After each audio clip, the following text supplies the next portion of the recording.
प्रिय विद्यार्थियों, आज की इस ऑनलाइन कक्षा में आपका स्वागत है। ईर्ष्या तू न गई मेरे मन से, यह पाठ आप पढ़ रहे हैं। इस पाठ के अंतर्गत आपको पृष्ठ संख्या 109 और 110 पढ़ाया गया। आज आपको 111 और 112 पढ़ाना है। तो इस पाठ के पहले खंड में आपने पढ़ा कि ईर्ष्या उत्पन्न कैसे होती है और ईर्ष्या उत्पन्न होने के बाद उसका परिणाम क्या होता है, और उसके परिणाम के साथ साथ ईर्ष्या पैदा हो जाने पर हमारा व्यवहार किस तरह का हो जाता है और हम अपने जीवन में किस ओर बढ़ रहे होते हैं। आगे अब बात करता है लेखक, कहते हैं कि जो निंदा है वो निंदा ईर्ष्या की बड़ी बेटी है। ईर्ष्या की बड़ी बेटी निंदा है और निंदा के बाण से अपने प्रतिद्वंदियों को बेध कर हंसने में एक आनंद है। अर्थात जो ईर्ष्यालु व्यक्ति होता है वह एक अव्वल किस्म का निंदक भी होता है। वह चाहता है कि वह निंदा के बाण से अपने विपक्षियों को बेधे और विपक्षियों की निंदा करते हुए उसे बहुत हंसी आती है और उस हंसी में उसे अपार आनंद मिलता है। और जो ईर्ष्या होने पर निंदा करने से जो मिलने वाला आनंद है वह ईर्ष्या करने वाले व्यक्ति का सबसे बड़ा पुरस्कार है। ठीक, ईर्ष्या करने वाले व्यक्ति का सबसे बड़ा पुरस्कार है और उसकी हंसी, उसके द्वारा जो हंसा जाता है उसकी हंसी मनुष्य की नहीं, राक्षस की हंसी होती है। राक्षस की हंसी से तात्पर्य क्या है? वह अट्टहास करता है और दूसरों की निंदा से जो उसे आनंद प्राप्त होता है वह बहुत भयंकर होता है, इसलिए राक्षस की तुलना की गई है। और जो हंसने से जो आनंद मिलता है उसे वह भी दैत्यों का, राक्षसों का आनंद है। अब अगले पैराग्राफ में लेखक लिखते हैं कि ईर्ष्या का संबंध प्रतिद्वंदिता से होता है। प्रतिद्वंदिता क्या होती है? कंपटीशन।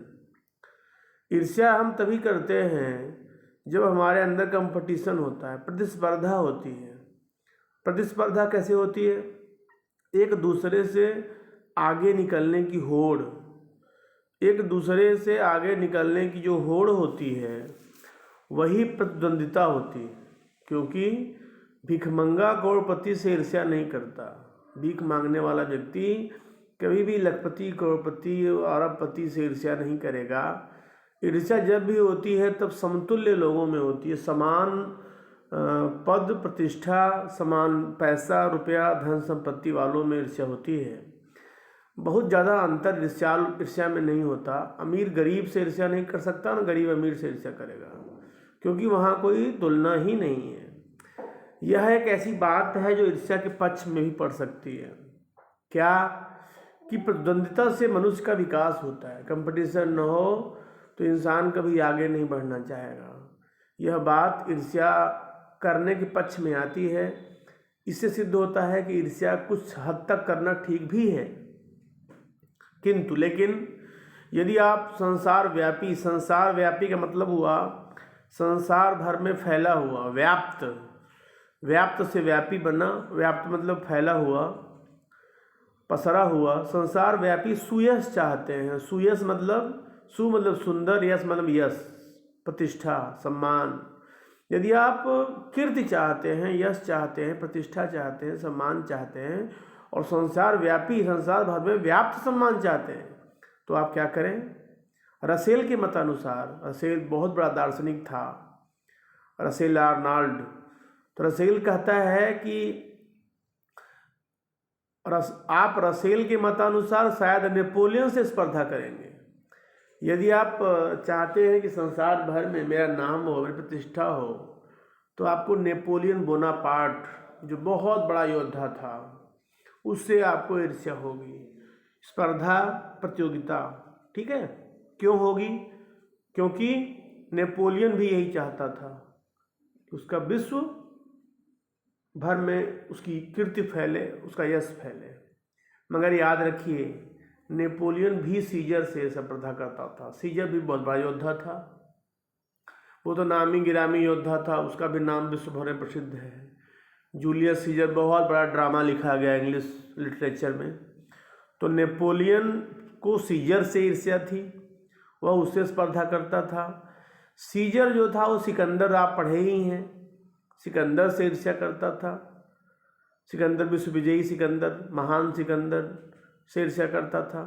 और ये सारे योद्धा हैं। सिकंदर हरकुलिस से, हरकुलिस भी बहुत बड़ा योद्धा था, सिकंदर हरकुलिस से ईर्ष्या करता था।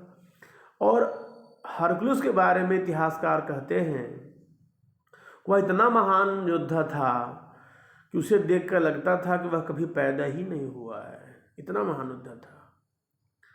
ईर्ष्या का एक पक्ष सचमुच ही लाभदायक हो सकता है। अब ईर्ष्या का कौन सा पक्ष हमारे लिए लाभदायक है? मतलब ईर्ष्या अगर हमारे अंदर नहीं होगी तो हम उस लाभ को प्राप्त नहीं कर पाएंगे। उस लाभ का जिक्र कर रहे हैं लेखक, कहते हैं जिसके अधीन हर आदमी, हर जाति और हर दल अपने को अपने प्रतिद्वंदी का समकक्ष बनाना चाहता है। सबसे बड़ी बात प्रतिस्पर्धा, प्रतिस्पर्धा न हो तो आदमी आगे नहीं बढ़ेगा। हर व्यक्ति, हर जाति, हर आदमी, हर दल, सब में प्रतिस्पर्धा न हो तो विपक्षी से हम कभी भी मुकाबला नहीं कर सकते हैं, विपक्षी से कभी हम आगे नहीं बढ़ सकते हैं। किंतु यह तभी संभव है जब ईर्ष्या करने वाला व्यक्ति यह महसूस करता है कि कोई चीज़ है जो उसके भीतर नहीं है, अर्थात कौन सा ऐसा गुण है जो उसके अंदर भगवान ने नहीं दिया हुआ है, कौन सी ऐसी वस्तु है, सांसारिक वस्तु जो सबके पास है उसके पास नहीं है, यह महसूस करता है वह।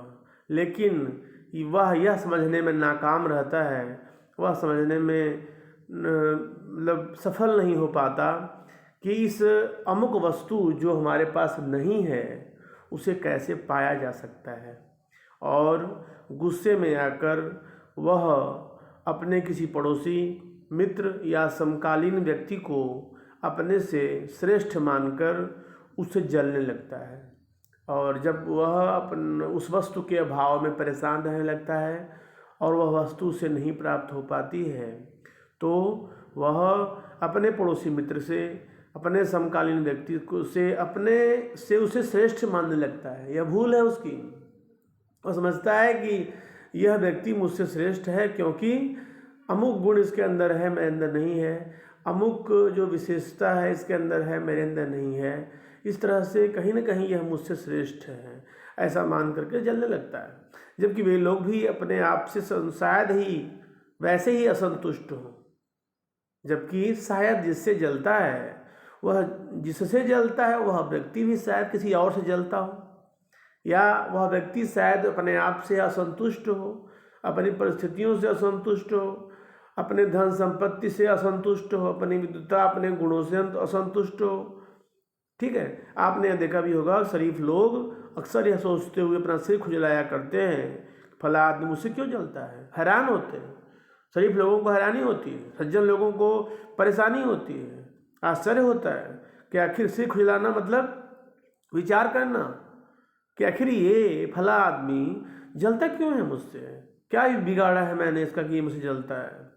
मैंने तो कुछ बिगाड़ा नहीं, मैंने तो इसका कुछ नहीं बिगाड़ा, फिर भी यह अमुक व्यक्ति, अमुक मतलब कोई भी अमुक व्यक्ति इस कदर, इस तरह, कदर मतलब तरह, इस तरह मेरी निंदा में क्यों लगा हुआ है। सच तो यह है कि मैंने सबसे अधिक भलाई उसी की है। कुल मिलाकर के एक कड़वा सत्य भी जमाने का लेखक कहना चाहते हैं, जिस व्यक्ति की सबसे ज़्यादा भलाई आप करेंगे वही व्यक्ति पलट करके आपकी निंदा करेगा, आपकी बुराई करेगा, आपको बुरा ठहराने में लगा रहेगा। ठीक है, मैं सोचते सोचते कि मैं तो पाक साफ हूँ, पाक साफ होना, दोष मुक्त होना, मुझमें किसी भी व्यक्ति की दुर्भावना नहीं है। अच्छे लोग यह भी सोचा करते हैं कि मेरे अंदर कोई दोष नहीं है, मैं दोष मुक्त हूँ, मैं अवगुणों से मुक्त हूँ, मैं किसी की बुराई नहीं करता हूँ, फिर भी आखिर लोग मुझसे क्यों जलते हैं? आखिर मेरी निंदा क्यों करते हैं? आखिर मैंने इनका बिगाड़ा क्या है? आखिर मैंने सबसे अधिक भलाई इन्हीं की है, फिर भी मेरी निंदा करते हैं। तो जो सज्जन व्यक्ति होते हैं वह सोचते हैं कि आखिर मेरे में अंदर किसी व्यक्ति के लिए कोई बुरी बात नहीं, बुरी भावनाएं नहीं है, दुर्भावना, बुरे विचार, बुरी भावनाएं नहीं है, बल्कि अपने दुश्मनों की भी मैं भलाई सोचा करता हूँ। सज्जन लोग सोचते हैं कि मैं अपने दुश्मनों की भी भलाई सोचा करता हूँ, फिर भी ये लोग मेरे पीछे क्यों पड़े हुए हैं? मुझमें ऐसा कौन सा ऐब है? ऐब दोष, जिसे दूर करके मैं इन दोस्तों को चुप कर सकता हूँ। आखिर परेशान हो जाते हैं सज्जन लोग, शरीफ लोग और अच्छे लोग कि आखिर ये जो निंदक हैं ये मेरे पीछे क्यों पड़े हुए हैं, ईर्ष्यालु मेरे पीछे क्यों पड़े हुए हैं? आखिर मेरे अंदर ऐसा कौन सा दुर्गुण है, दोष है, जिसे मैं दूर कर लूँ और इन दोस्तों को चुप कर दूँ। ईश्वर चंद्र विद्यासागर जब इस तजुर्बे से होकर गुजरे, बहुत बड़े विद्वान ईश्वर चंद्र विद्यासागर थे, उन्होंने एक सूत्र कहा, एक सुक्ति कही, तुम्हारी निंदा वही करेगा जिसकी तुमने भलाई की है। तो उस सुक्ति का मतलब ही यही हो गया, जिस व्यक्ति का आप भला करोगे वही व्यक्ति आपकी निंदा करेगा। और नित्य से बहुत बड़ा दार्शनिक था, नित्य से बहुत बड़ा दार्शनिक था। और जब इस कूचे से होकर निकला, कूचे मतलब गली, इस तजुर्बे अनुभव से, किस अनुभव से? निंदा के अनुभव से, ईर्ष्या के अनुभव से, उसकी भी जब लोगों ने निंदा करना शुरू कर दी, तब उसने जोरों का ठहाका लगाया, ठहाका मार कर हंसा और कहा, यार, तुलना किया उसने निंदक लोगों की, ईर्ष्यालु लोगों की। किससे तुलना किया? मक्खियों से तुलना किया। कहा ये ईर्ष्यालु और निंदक लोग बाजार की मक्खियां हैं, जो अकारण, बिना कारण के हमारे चारों ओर भिन भिनाया करती हैं। तुलना कर दिया। नित्य दार्शनिक, बहुत बड़ा दार्शनिक था नित्य से, जर्मनी का, उसने तुलना किया है ईर्ष्यालु और निंदक लोगों की, और निंदक और ईर्ष्यालु लोगों को उसने कहा कि ये बाजार की मक्खियां हैं, जो बिना कारण के हमारे चारों ओर भिन भिनाया करती हैं। ये सामने प्रशंसा करती हैं और पीछे पीछे निंदा किया करती हैं। हम इनके दिमाग हम इनके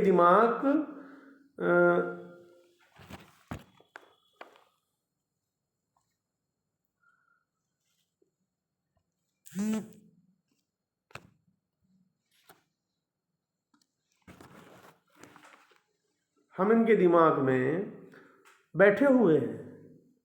ये मक्खियाँ हमारे सामने हमारी प्रशंसा करती हैं और पीठ पीछे निंदा किया करती हैं, और कहते हैं कि हम इनके दिमाग पर बैठे हुए हैं। अर्थात ये हमेशा हमारे बारे में सोचती रहती हैं। ये मक्खियाँ हमें भूल नहीं सकती। ये जो ईर्ष्यालु लोग हैं, निंदक लोग हैं, भूल नहीं सकते, क्योंकि ये हमारे बारे में बहुत सोचा करती हैं, इसलिए ये हमसे डरती हैं और हम पर शंका भी करती हैं। यह बात ईर्ष्यालु और निंदक लोगों के लिए भी सही है कि ये निंदक जो ईर्ष्यालु लोग होते हैं, वे सामने प्रशंसा किया करते हैं और पीछे पीछे निंदा किया करते हैं, और ये शायद अपने दिमाग में अच्छे लोगों को बैठाए हुए होते हैं और उनके बारे में सोचा करते हैं, उनसे डरते भी हैं, उन पर शंका भी करते हैं।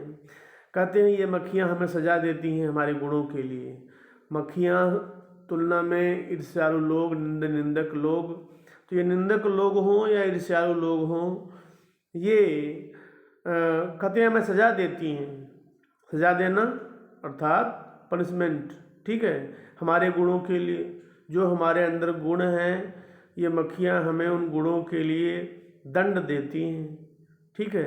ऐब को तो ये माफ़ कर देंगी, जो दोष हैं उन्हें ये माफ़ कर सकती हैं, माफ़ कर देंगी, क्योंकि बड़ों के ऐब को माफ़ करने में भी एक शान है।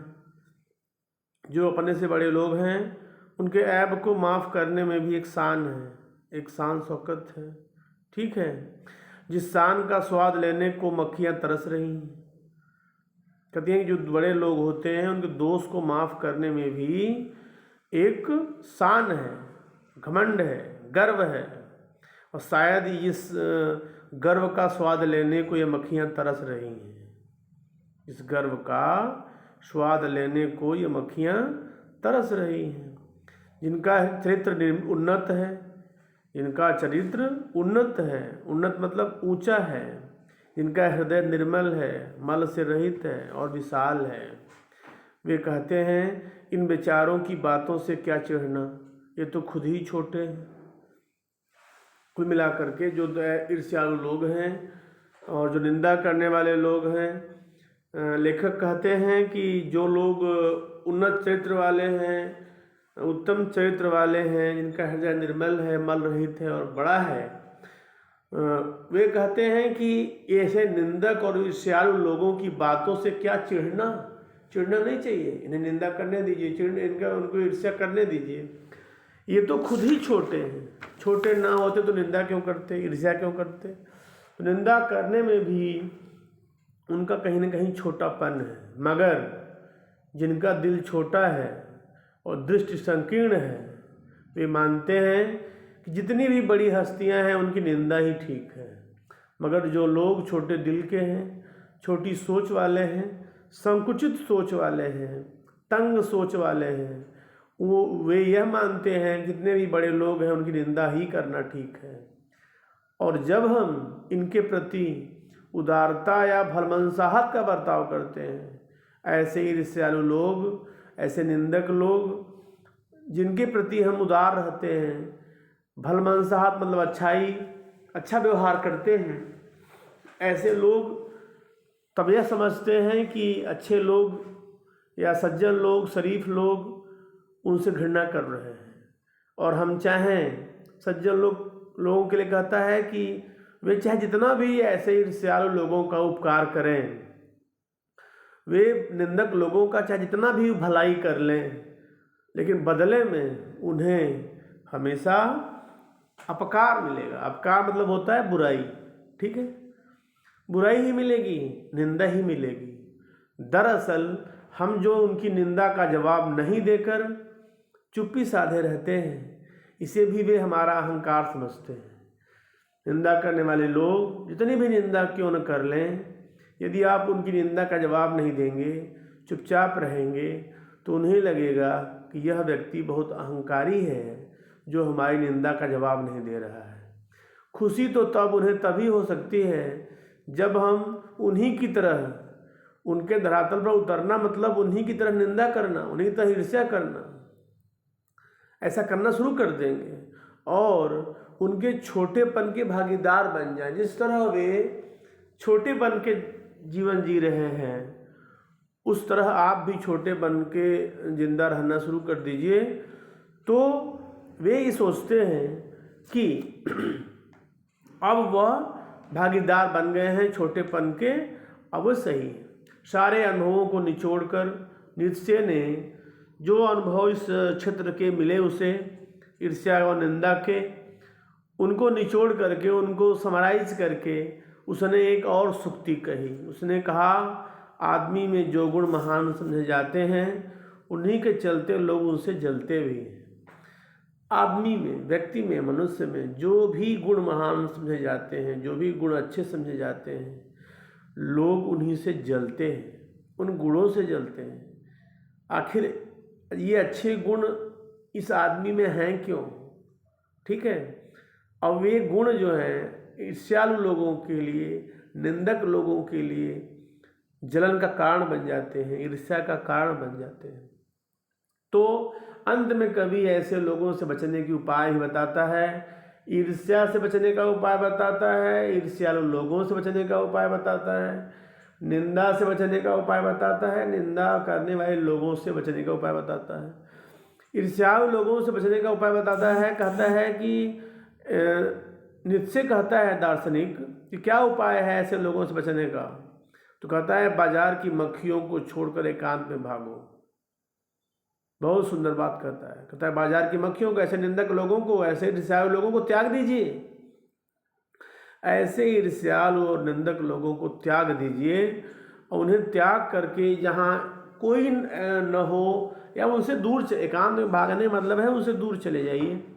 और जो कुछ भी अमर था, महान है, जो कुछ भी बहुत अच्छा है, महान कार्य है, उसकी रचना करिए, उसका निर्माण करिए, क्योंकि अच्छे कार्यों का निर्माण, अच्छे कार्यों की रचना बाजार से, भाग दौड़ से, बाजार मतलब क्या, आपाधापी, भीड़ भाड़ से दूर रह कर के ही की जा सकती है। अच्छे कार्य, अच्छे व्यवहार, अच्छी बातें आप तभी सोच सकते हैं जब ऐसे निंदक और ईर्ष्यालु लोगों से बीच से निकल जाएं। और जो लोग नए मूल्यों का निर्माण करने वाले हैं वे बाजारों में नहीं बसते। आगे नीचे कहता है कि जिन लोगों के हाथ में नए मूल्य के निर्माण का दायित्व दिया जाता है उन्हें थोड़ा एकांत में रहना पड़ता है, क्योंकि वो भीड़ भाड़ में बस करके जीवन के नए नए मूल्यों का निर्माण नहीं कर सकते। वे शोहरत के पास भी नहीं रहते हैं, शोहरत प्रसिद्धि, वे प्रसिद्धि नहीं पाना चाहते। उनके कार्य उन्हें प्रसिद्धि भले दिला दे, उनकी दिली इच्छा प्रसिद्धि पाने की नहीं होती है। शोहरत मतलब प्रसिद्धि, नाम, ऐसे नाम और प्रसिद्धि पाने की उनकी इच्छा नहीं होती है। जहाँ बाजार की मक्खियाँ नहीं भिनकती वह जगह एकांत है। जहाँ पर बाजार में रहने वाली जो मक्खियाँ हैं जो अकारण भिनभिनाया करती हैं वह भिनकती नहीं है, वही जगह एकांत है।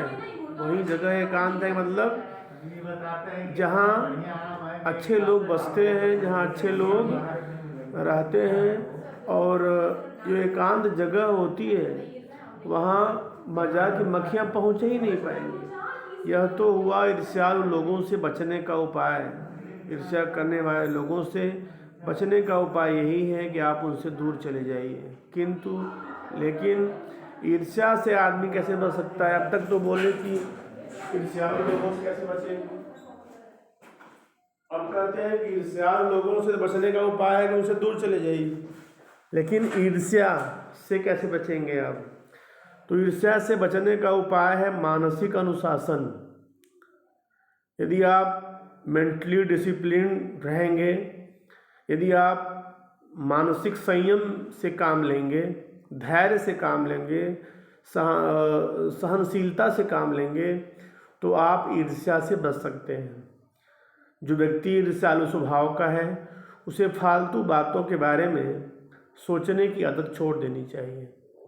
जो व्यक्ति ईर्ष्या करने वाला है, ईर्ष्या करने का उसका स्वभाव है, यदि वह फालतू बातों के बारे में सोचना छोड़ दे, फालतू बातों के बारे में सोचने की आदत छोड़ दे, तो शायद वह ईर्ष्या नहीं करेगा।